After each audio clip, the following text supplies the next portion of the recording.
I know that most of us can still move on to the performance of CATRIONA GRAY when she crowned as Miss Universe 2018. And I admit, isa na ako sa 104 million Filipinos na sumuporta at nagdiwang. So in this video, I'm gonna recreate her look during that pageant. So without further ado, let's do this.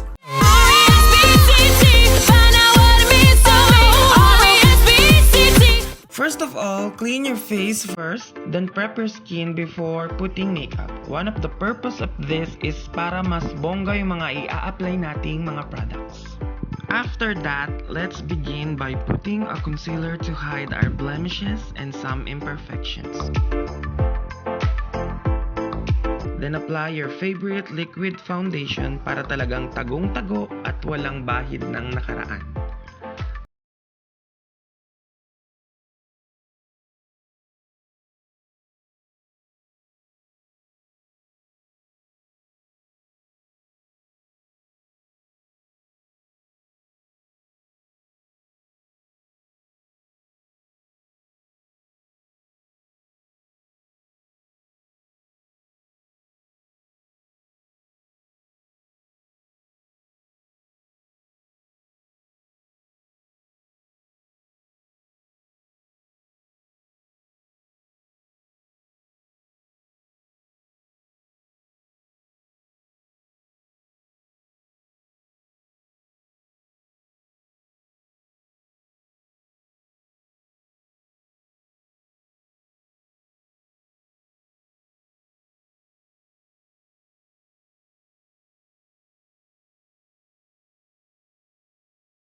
I think luto na yung binake natin. So let's dust it away, then apply a bit of pressed powder.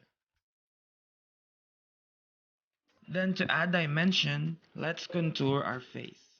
Anyway, I'm not trying to be CATRIONA GRAY, nor do I think I look like her. I've just taught myself to look for the beauty in it and to be grateful.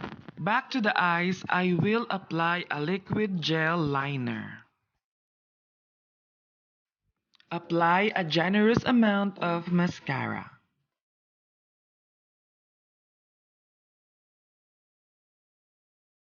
Now let's apply blush. I'm gonna put a bit of highlighter. Remember, yung sapat lang dapat because everything is good but in moderation. And now finish off with a red lipstick. And now we're done. So you can apply your favorite setting spray or mist. And for the fun part, let's add accessories.